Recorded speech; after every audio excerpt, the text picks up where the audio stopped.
सभी साथियों को सादर नमस्कार। मैं धीरेन्द्र कुमार बौद्ध आज मैं आप सभी के समक्ष कुछ ऐतिहासिक पंक्तियाँ सुनाना चाहता हूँ। यह अपने आप में एक कविता का रूप भी है।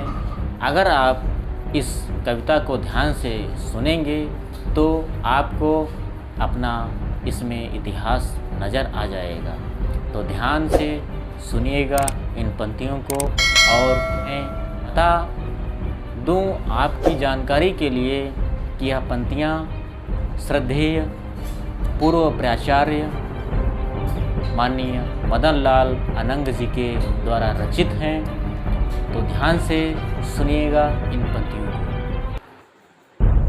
मत समझना शुंग का शासन यहाँ चलता रहेगा। चल रहे हैं हम धूप में इस देश के ही काम से, वे हमें उलझा रहे हैं किस कदर आराम से। कर चुके हैं आराम फिर भी ये बदन सूखा नहीं है, उन्हें लगता है देश में अब कोई भी भूखा नहीं है। मंदिरों के हर जगह घंटे उखाड़े जा रहे हैं और अपनी जीत के स्तंभ गाड़े जा रहे हैं। ध्यान से सुनिएगा। मंदिरों के हर जगह घंटे उखाड़े जा रहे हैं और अपनी जीत के स्तंभ गाड़े जा रहे हैं। शुंग शासन में यहाँ पर सिर बहुत फोड़े गए हैं। शुंग शासन में यहाँ पर सिर बहुत फोड़े गए हैं। याद बस जिंदा रहे ये नारियल तोड़े गए हैं। हम पसीने में नहाकर दूर तक लाए गए हैं। हर जगह मोड़ पर हम ही तड़पाए गए हैं। चक्र जो भी रच रहे हो बच नहीं पाओगे अब, अधमरा इतना करेंगे रच नहीं पाओगे अब। मत समझना शुंग का शासन यहाँ चलता रहेगा, एक भी जिंदा बचा तो ये दिया जलता रहेगा। एक भी जिंदा बचा तो ये दिया जलता रहेगा। आंधियों की जंग का ऐलान अब होने लगा है। आंधियों की जंग का ऐलान अब होने लगा है। दाग दामन में लगा हर कोई अब धोने लगा है। लोग उनमें से निकलकर बहुत सारे आ रहे हैं। कृत्य जो पहले हुए हैं उन पे ही शर्मा रहे हैं। मगर कुछ तो ठीक है जो सम नहीं पा रहे हैं। दे रहे हैं क्या भीख, वे तो भीख खुद ही खा रहे हैं। क्रोध पर कब्जा नहीं है, क्रोध पर कब्जा नहीं है, वे हमारा क्या करेंगे। क्रोध पर कब्जा नहीं है, वे हमारा क्या करेंगे। जाल जो फैला हुआ है उसी में फंस कर मरेंगे। हम श्रमण हैं, हम श्रमण हैं, देश के रग रग यहाँ पहचानते हैं। कब यहाँ पर जंग होगी हम उसे भी जानते हैं।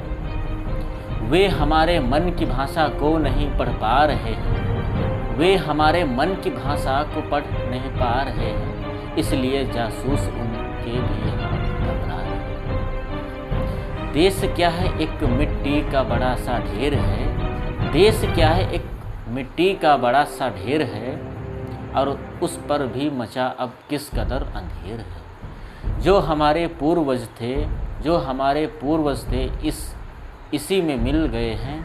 जो फटे इतिहास के पैबंद सारे सिल गए हैं। सभ्यता की सीढ़ियों पर अब सभी चढ़ने लगे हैं। सभ्यता की सीढ़ियों पर अब सभी चढ़ने लगे हैं। देख लो मेढक कुएं के उछल कर बढ़ने लगे हैं। वे उछल करके कहीं से अब कहीं पर फंस रहे हैं और उनके लोग ही अब खूब उन पर हंस रहे हैं। एक सम्मोहन बिछाकर रेत के हर ढेर पर भौंकते हैं जंगली कुत्ते उसी के ढेर पर। हर जगह पर जहर का प्रारूप नापा गया है। हर जगह पर जहर का प्रारूप भी नापा गया है। जो खबर है ही नहीं बस उसे ही छापा गया है। ये दिमागों की पकड़ को मोड़ना भी जानते हैं और हम टूटे हुओं को जोड़ना ही जानते हैं। राह है सीधी सरल सी, राह है सीधी सरल सी रूप के श्रृंगार की। फिर हमें है फिक्र क्या अब जीत की या हार की। हमें तो अब पीढ़ियों तक दर्द ही सहना पड़ेगा, पर नहीं ऐसी गुलामी में कभी रहना पड़ेगा। चल पड़े हैं अब बहुत से गिनतियाँ करना नहीं है, वक्त कैसा भी कहीं हो विनतियाँ करना नहीं है। हम नहीं हारे कभी भी इस तरह संग्राम से, बुद्ध को सिर पर बिठाकर बात करते राम से। चल रहे हैं हम धूप में इस देश के ही काम से, वे हमें उलझा रहे हैं किस कदर आराम से। चल रहे हैं हम धूप में इस देश के ही काम से, वे हमें उलझा रहे हैं किस कदर आराम से। नमस्कार। हमारे द्वारा यह ऐतिहासिक कविता आपको कैसी लगी, आप हमें कमेंट बॉक्स में ज़रूर बताएं, और इस कविता को सुनने के लिए आपका बहुत बहुत आभार।